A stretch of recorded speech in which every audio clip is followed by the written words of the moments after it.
બરોબર તમારા પપ્પા આવે એના હાથે દૂધ પી લે તો માની જાઓ નહીં માનો આ બે છોકરા તો આટલે બેઠા એ કે ઘોડા જોઈ છે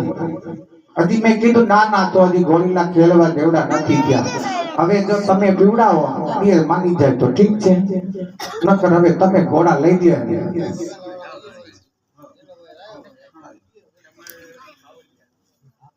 હાલો